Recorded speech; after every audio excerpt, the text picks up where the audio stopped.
Welcome friends, स्वागत है आपका आपके अपने यूट्यूब चैनल एग्ज़ाम 5G में। अब वक्त है दोस्तों समझने का।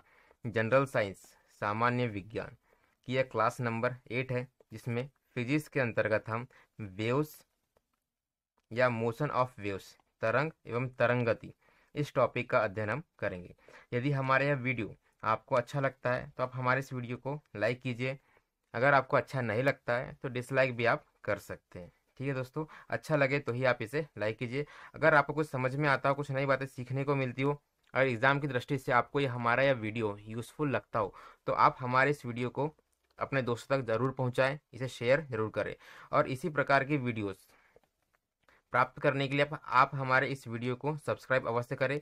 साथ ही सब्सक्राइब बटन के बाजू में बने इस बेल आइकॉन को अवश्य दबाएं, ताकि हमारी आने वाली वीडियोस की नोटिफिकेशन आपको मिलते रहे। हम पढ़ रहे हैं सामान्य विज्ञान। आज का टॉपिक है तरंग एवं तरंग गति। ठीक है दोस्तों, यदि आप हमारी ये क्लास लेते हैं, है ना, पूरा आप इसे अंत तक देखते हैं, तो यकीन मानिए फिजिक्स के इस टॉपिक के अंदर आपके एक भी क्वेश्चन जो है एग्जाम्स में बाहर नहीं जाएंगे। सभी प्रकार के प्रश्नों को हमने इसमें कवर किया हुआ है। हमारी यह क्लास साइंस के अंतर्गत फिजिक्स की क्लास है, और जिस भी एग्जाम के लिए फिजिक्स सिलेबस में होगा तो उनके लिए यह क्लास जो है बहुत ही महत्वपूर्ण होने वाली है। जैसे कि एनटीपीसी सीबीटी 2 की एग्ज़ाम है, आने वाली रेलवे ग्रुप डी की एग्ज़ाम है, एमपी पुलिस, व अन्य सभी एग्ज़ाम जिसमें कि साइंस का सिलेबस होता है, अत्यंत ही महत्वपूर्ण होने वाला है।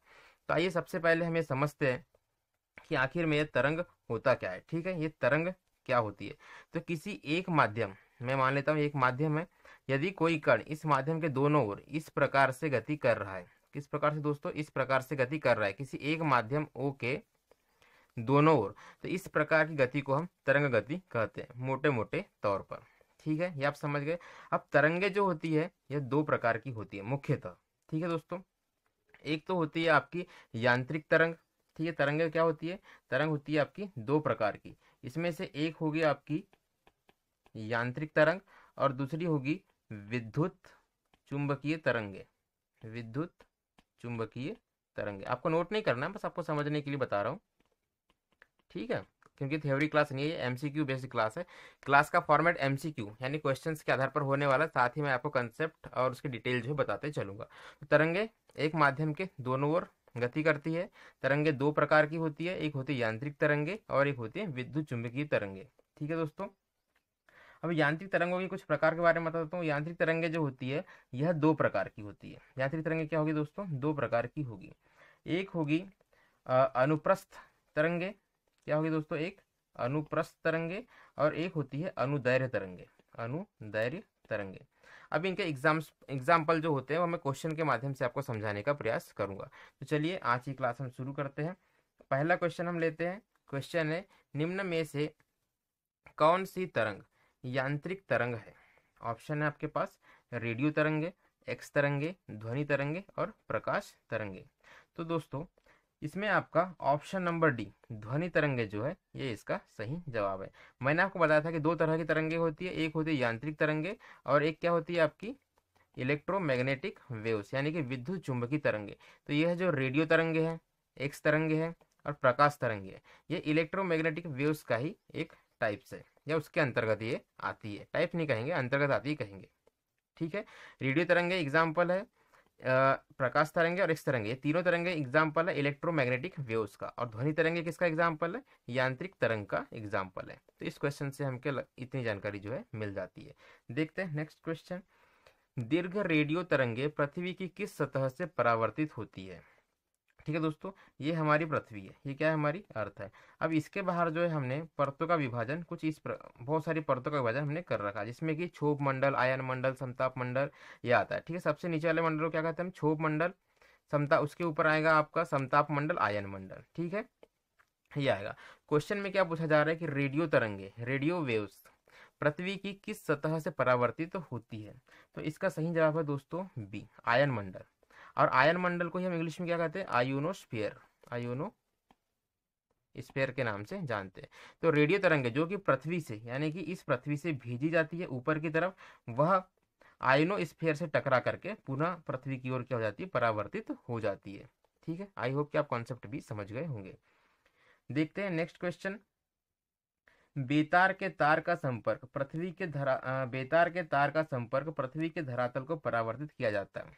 मतलब सिर्फ भाषा बदल गई है, क्वेश्चन जो है इससे पहले वाला ही है। ठीक है दोस्तों, मैंने आपको क्या बताया था, आयोनोस्फीयर। आयोनोस्फीयर से क्या होगा कि ये जो रेडियो तरंगे है, बेतार का तार मतलब इसका मतलब सीधे सीधे रेडियो से है, और रेडियो यूज करता है रेडियो वेव्स के, और रेडियो वेव्स का जो परावर्तन होता है वो आयोनोस्फीयर से होता है। देखते हैं नेक्स्ट क्वेश्चन। रेडियो तरंगों के विक्षेपण के लिए वायुमंडल के निम्नलिखित स्तरों में से कौन सा स्तर उत्तरदायी है। सेम क्वेश्चन है, घुमाकर पूछा गया है। ऑप्शन नंबर डी इसका सही जवाब है आयन मंडल। नेक्स्ट क्वेश्चन देखते हैं। कौन सी तरंगे शून्य में संचरण नहीं कर सकती। ठीक है दोस्तों, क्या पूछ रहे हैं, कौन सी तरंगे शून्य में संचरण नहीं कर सकती। तो यह तरंगों की प्रॉपर्टी होती है ना, शून्य में संचरण नहीं करना। मैंने आपको दो प्रकार तरंगे बताया था, एक तो मैंने आपको बताया था यांत्रिक तरंगे, और दूसरा मैंने आपको बताया था इलेक्ट्रोमैग्नेटिक वेव, यानी कि विद्युत चुंबकीय तरंगे। तो जितने भी प्रकार की यांत्रिक तरंगे होंगी, इनको संचरण करने के लिए किसी न किसी माध्यम की आवश्यकता होती है, जबकि विद्युत चुंबकीय तरंगों को संचरण करने के लिए, यानी कि बहने एक स्थान से दूसरे स्थान तक जाने के लिए माध्यम की आवश्यकता नहीं होती है। ठीक है दोस्तों, तो इन सभी प्रकार के ऑप्शंस में से ध्वनि जो है एक यांत्रिक तरंग है, और इसके संचरण के लिए क्या होती है, माध्यम की आवश्यकता होती है। अर्थात ऑप्शन नंबर सही सही सी जो है इसका सही जवाब हो जाएगा। ध्वनि जो है शून्य में संचरण नहीं कर सकती। ये बाकी जो सारे हैं, प्रकाश, उष्मा और इलेक्ट्रोमैग्नेटिक, ये ईएमडब्ल्यू के एग्जाम्पल्स हैं, अर्थात कि ये बिना माध्यम के ही संचरण कर सकते हैं। ठीक है, आई होप कि आपको समझ में आ गया होगा। देखते हैं कॉस्मिक किरणें। कॉस्मिक किरणें क्या होती है, आवेशित कण है, अनावेशित कण है, आवेशित तथा अनावेशित दोनों हो सकती है, उपयुक्त में से कोई नहीं। तो कॉस्मिक किरणें वे किरणें होती है जो हमें सूर्य से प्राप्त होती है। ठीक है, सूर्य से प्राप्त होती है। इसके बारे में याद रखने वाली बात यह है कि यह चुंबकीय स्पेक्ट्रम का भाग नहीं होती। किसका भाग नहीं होती दोस्तों, कॉस्मिक वेव चुंबकीय स्पेक्ट्रम, चुंबकीय स्पेक्ट्रम का भाग नहीं होती, और यह उच्च ऊर्जा के आवेशित कण होते हैं। तो ऑप्शन नंबर ए जो है इसका सही जवाब हो जाएगा। क्या होते हैं, ये आवेशित कण होते हैं, और इनकी ऊर्जा कैसी होती है, इनकी ऊर्जा होती है दोस्तों उच्च, इनकी ऊर्जा होती है उच्च ऊर्जा। ठीक है, और इनका जो ये जो चलती है, ये प्रकाश के वेग से गति करती है, यह प्रकाश के वेग से गति करती है। तो कॉस्मिक किरणों के बारे में आपको इतनी बातें ध्यान रखनी है। पहली बात है, चुंबकीय स्पेक्ट्रम का हिस्सा नहीं है। दूसरी बात, यह आवेशित कण है। तीसरी बात, यह उच्च ऊर्जा को लिए हुए होती है। चौथी बात, यह प्रकाश के वेग से गति करती है। ठीक है, ये होती है हमारी कॉस्मिक किरणें। यह क्वेश्चन आपको कुछ धुंधला दिखाई दे रहा होगा, मैं आपके लिए इस क्वेश्चन और इसके ऑप्शन पढ़ देता हूँ, उसके बाद इसका जवाब मैं आपको बताऊंगा। कॉस्मिक किरणें से संबंध में निम्न कथनों से कौन सा सही नहीं है। कॉस्मिक किरणों के संबंध में कौन सा सही नहीं है ये पूछ रहा है। ठीक है, ये बोल रहा है कि ये विद्युत चुंबकीय तरंगे होती है। पहला, ये विद्युत चुंबकीय तरंगे होती है, उनकी तरंग दैर्घ्य बहुत छोटी होती है, वे बहुत अधिक ऊर्जा वाले आवेशित कणों से बनी होती है, वे सूर्य से उत्पन्न होती है। जैसा कि मैंने आपको बताया था कि वे सूर्य से उत्पन्न होती है, ये बिल्कुल सही है। पूछा क्या सही नहीं है। वे बहुत अधिक ऊर्जा ये भी मैंने आपको बताया था। आवेशित कण ये भी मैंने आपको बताया हुआ था। अच्छा, इनके बारे में एक बात और आपको याद रखनी कि इनकी तरंग दैर्घ्य जो होती है यह बहुत छोटी होती है, यह भी बिल्कुल सही है। क्या होता है दोस्तों, इनकी जो वेवलेंथ होती है, इनकी जो वेवलेंथ होती है यह बहुत ही कम होती है, छोटी होती है। ठीक है, अर्थात कि इस क्वेश्चन का सही जवाब होगा ऑप्शन नंबर ए, ये विद्युत चुंबकीय तरंगे नहीं होती, क्योंकि मैंने आपको पिछले क्वेश्चन में बताया था कि ये विद्युत चुंबकीय स्पेक्ट्रम का भाग नहीं होती है। देखते हैं नेक्स्ट क्वेश्चन।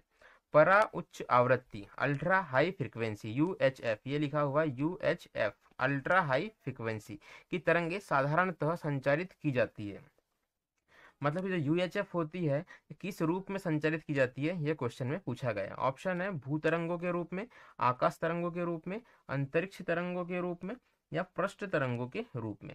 जैसा कि लिखा हुआ है अल्ट्रा हाई फ्रिक्वेंसी, मैं इसके लिए ये आपको फुल फॉर्म लिख देता हूँ। यूएचएफ का फुल फॉर्म है अल्ट्रा हाई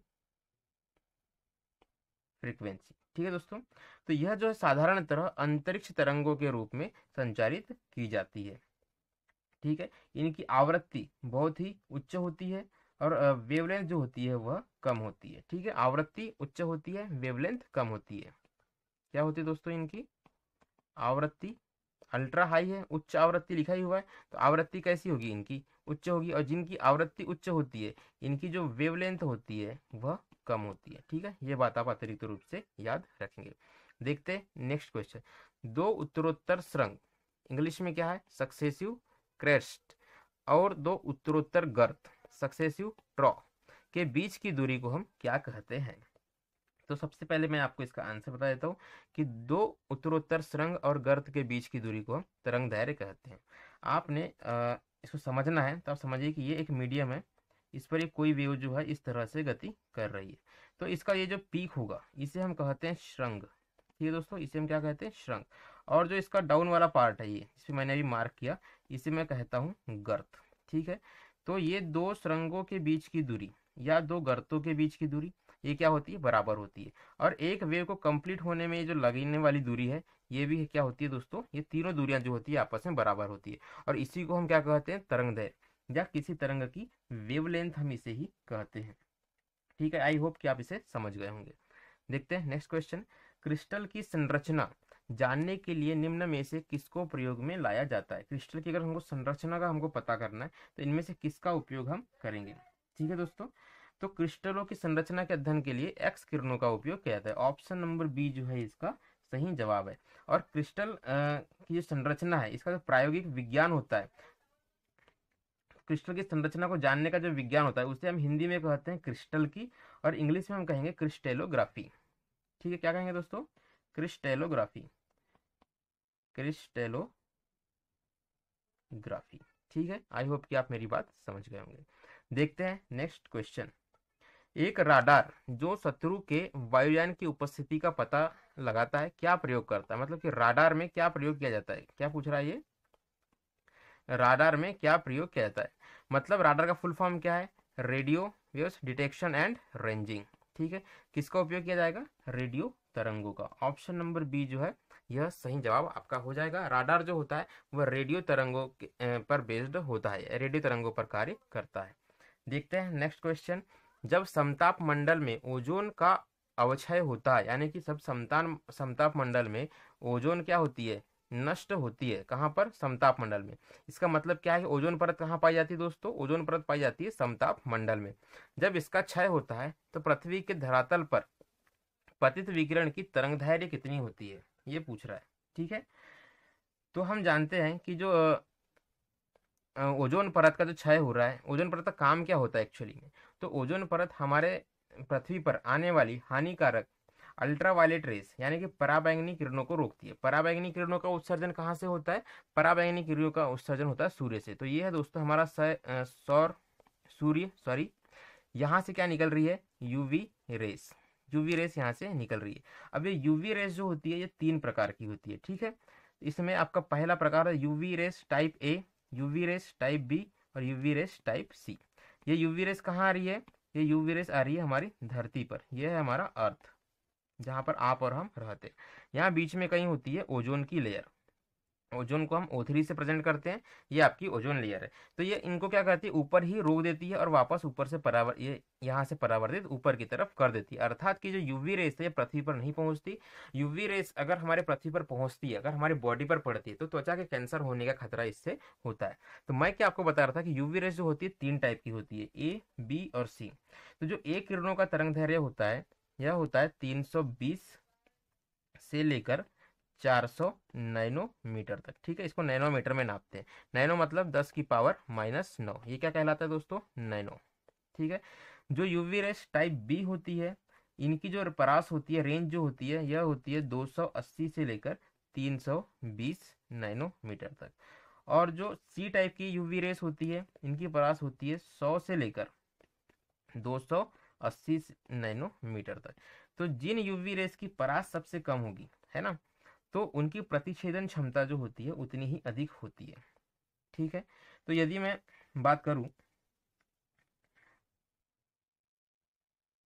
ठीक है, सबसे अधिक होती है, तो थोड़ी थोड़ी डिटेल में आपको बता देता हूँ। तो होता क्या है एक्चुअली में, समताप मंडल में ओजोन का जो अवक्षय है, ठीक है, वो इस सी टाइप की जो रेंज में है, इस टाइप की यूवी रेस में होता है। तो जैसा कि मैंने आपको बताया था, 1 नैनोमीटर बराबर क्या होगा, 10⁻⁻⁹ मीटर। ठीक है दोस्तों, यदि मैं बात करूँ इसकी जो रेंज क्या होती है, लोअर रेंज 100 नैनोमीटर, है ना। टाइप सी की क्या होती है 100 नैनोमीटर। तो 100 नैनोमीटर बराबर क्या हो जाएगा 100 गुना 10⁻⁻9 मीटर। यहाँ सारे ऑप्शन हमको क्या दिए हुए मीटर्स में दिए हुए, इसलिए हम इसे मीटर्स में कन्वर्ट कर रहे हैं दोस्तों। अब इसे मैं क्या लिख सकता हूँ 10⁻² गुणित 10⁻⁻9 मीटर। तो यदि ये बेस समान है तो क्या हो जाएगा घात जो हो जाएंगी आपस में प्लस हो जाएगी। ये क्या हो जाएगी 2 + 2 -9 क्या हो जाएगा दोस्तों -7। तो 10⁻⁻7 मीटर जो है इसका सही जवाब हो जाएगा। 10⁻⁻7 कहाँ पर है हमारा ऑप्शन नंबर बी में। ठीक है, अभी आप क्वेश्चन को एक बार ध्यान से पढ़िए तथा इन सभी डिटेल क्वेश्चन अभी मैं ये जो इन सबको मिटा देता हूँ, इसका आप स्क्रीनशॉट एक ले लीजिए आप। ठीक है, उसके बाद आप क्या कीजिए आप इसका एक स्क्रीनशॉट ले लीजिए, एक बार फिर से क्वेश्चन को पढ़ लीजिए, आपको सारी बातें समझ में आ जाएगी। ठीक है, देखते हैं नेक्स्ट क्वेश्चन। निम्नलिखित में से किस एक प्रकार की तरंगों का प्रयोग रात्रि दृष्टि के उपकरण में किया जाता है। मतलब कि रात में देखने के लिए किस प्रकार की तरंगों का उपयोग किया जाता है यह पूछा जा रहा है। कब रात में देखने के लिए रेडियो तरंग, क्या दोस्तों रेडियो तरंग, अवरक्त तरंग, सूक्ष्म तरंग या उपयुक्त में से कोई नहीं। तो ऑप्शन नंबर 13 क्वेश्चन नंबर 13 का सही जवाब है ऑप्शन नंबर सी, यानी कि अवरक्त तरंगों। अवरक्त तरंगों को ही हम क्या कहते हैं इंफ्रारेड, इंफ्रारेड वेव्स, इंफ्रावेव्स है ना, इंफ्रारेड वेव्स। तो इसका प्रयोग जो है दोस्तों नाइट विजन में किया जाता है। अगर आपने उरी मूवी देखी हो है ना, या आपने कोई उरी मूवी में शायद है या नहीं पता नहीं, पर जब सेना के जब रात्रि में जो ऑपरेशन चलते हैं ना तो वहाँ पे जो लीडर्स होते हैं या जो लीड करते हैं मिशन को, वो लोग एक ग्लास पहनते हैं कुछ यूवी रेस वाला है ना, तो इसके उनका नाइट विजन जो होता है उनका अच्छा हो जाता है। ठीक है दोस्तों, इस प्रकार से आप इसे समझ सकते हैं। जो इंफ्रारेड वेव्स होती है, ठीक है, तो इनका जो तो तरंग दैर्घ्य होगा इंफ्रारेड वेव्स जो होती है इनका जो वेवलेंथ होगा क्या होगा, इनका जो वेव लेंथ यानी कि तरंग दैर्घ्य, तरंग कुछ अगर स्पेलिंग मिस्टेक हो तो माफ कीजिएगा, तरंग दैर्घ्य जो होता है ये क्या होता है दृश्य प्रकाश यानी कि दिखने वाले प्रकाश से क्या होगा अधिक होगा, दृश्य प्रकाश से अधिक होगा। ठीक है, इंफ्रारेड वेव्स का तरंग दैर्घ्य क्या होगा दृश्य प्रकाश से अधिक होगा, पहली बात। अब इनका उपयोग जो होता है लक्ष्य को ढूंढने के लिए, किसी चीज को ढूंढने के लिए, रात में देखने के लिए, इस प्रकार के से इनका उपयोग जो है वह किया जाता है। देखते हैं नेक्स्ट क्वेश्चन। दूर संचार के लिए यानी कि टेलीफोन के लिए कौन सी तरंगों का प्रयोग किया जाता है यह पूछ रहा है। अच्छा, आप सभी जो है मोबाइल का इस्तेमाल करते हैं है ना, टेलीफोन का इस्तेमाल भी शायद आपने किया ही होगा। तो आप वीडियो को पॉज कीजिए और इसका आंसर आप मुझे कमेंट बॉक्स में बताइए। आई होप पॉज करके आपने बता दिया होगा। चलिए अब मैं इसका आंसर आपको बताता हूँ। तो दूर संचार के लिए दोस्तों माइक्रोवेव्स का प्रयोग जो है किया जाता है। ठीक है, माइक्रोवेव का प्रयोग क्यों किया जाता है, क्योंकि ये माइक्रोवेव्स होती है अर्थात इनकी जो वेवलेंथ होगी वह क्या होगी कम होगी। ठीक है, तो इनकी क्या होगी आवृत्ति उच्च होगी, आवृत्ति कैसी होगी उच्च होगी, तथा यह अधिक दूरी तक भेजी जा सकती होगी। इसीलिए दूर संचार के लिए माइक्रोवेव्स का उपयोग जो है वह किया जाता है। देखते हैं नेक्स्ट क्वेश्चन। टेलीविजन दर्शक डिश एंटीना प्रयुक्त करते हुए बरसात में उपग्रह सिग्नल प्राप्त नहीं कर पाते। आपने भी यह महसूस किया होगा अगर आपके घर में वो एंटीना कोई डिश टीवी लगी हुई हो, डिश टीवी को डिश एंटीना कहते हैं। तो जब बारिश का टाइम होता है, जब बादल आते हैं, जब बारिश का टाइम होता है, बारिश के टाइम में क्या आएंगे बादल आएंगे और क्या होगी वर्षा होगी। तो उस समय में सिग्नल नो सिग्नल ऐसा टीवी पे लिखा हुआ था। कारण क्या होता है, पहली बात कि एंटीना छोटे होते हैं। ठीक है, एंटीना छोटे होते हैं, बिल्कुल सही जवाब है, एंटीना छोटे ही होते हैं ना, मतलब इन छोटे होते हैं का क्या मतलब है यहाँ पर इनकी रेंज कम होती है, ये कहना चाह रहा है क्या होती है इनकी रेंज कम होती है। दूसरी बात वर्षा की बूंदें रेडियो तरंगों की ऊर्जा अवशोषित करती है, वर्षा होगी तो वह रेडियो तरंगों की ऊर्जा को अवशोषित भी करेगी।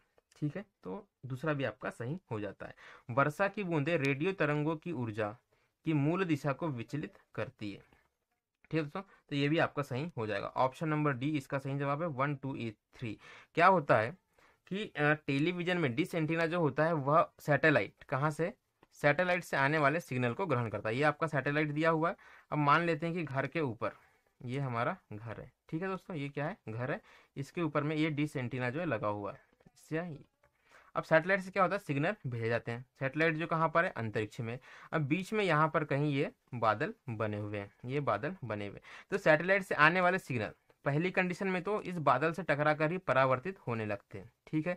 इस वजह से क्या होता है, सिग्नल, इस वजह से क्या होगा, सिग्नल जो होगा वह वीक हो जाएगा, पहली बात। अब जो सिग्नल इनको पार करके आगे की तरफ बढ़ेंगे, यहाँ होती रहती है क्या, बारिश। बारिश की अपनी एक ऊर्जा होती है ना, वर्षा की बूंदों की अपनी गतिज ऊर्जा होगी, तो आने वाले सिग्नल की अपनी एक ऊर्जा होगी। जब ये सिग्नल जो है ये बारिश की बूंदों से टकराते हैं तो अपने पथ से जो होते हैं क्या, थोड़े थोड़े भटक जाते हैं, जिसके कारण नीचे आते आते सिग्नल की जो स्ट्रेंथ है, सिग्नल की क्या स्ट्रेंथ जो है वह और भी कम हो जाती है। इस कारण से आपको टीवी में क्या, नो सिग्नल का मैसेज प्राप्त होता है। चलिए देखते हैं नेक्स्ट क्वेश्चन, एफएम है ना, इसे हम क्या कहते हैं, एफएम, रेडियो जो आपने सुना होगा, एफएम को हम क्या कहते हैं, रेडियो कहते हैं। एफएम का फुल फॉर्म क्या होता है साइंस में, फ्रीक्वेंसी मॉड्यूलेशन, फ्रीक्वेंसी मॉड्यूलेशन, ठीक है दोस्तों, फ्रीक्वेंसी मॉड्यूलेशन।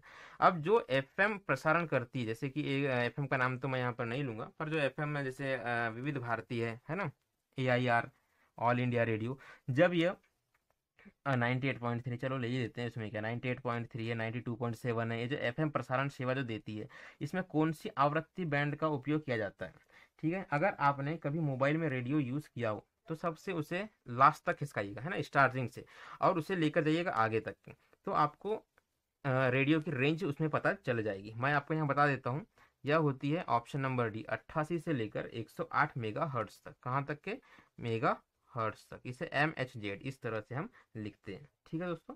देखते हैं नेक्स्ट क्वेश्चन, आंतों के रोग, है ना, यानी हमारे शरीर के अंदर क्या होती है, आंतें होती है पेट में, तो उसमें रोग के निदान के लिए किस प्रकार की किरणों का उपयोग किया जाता है।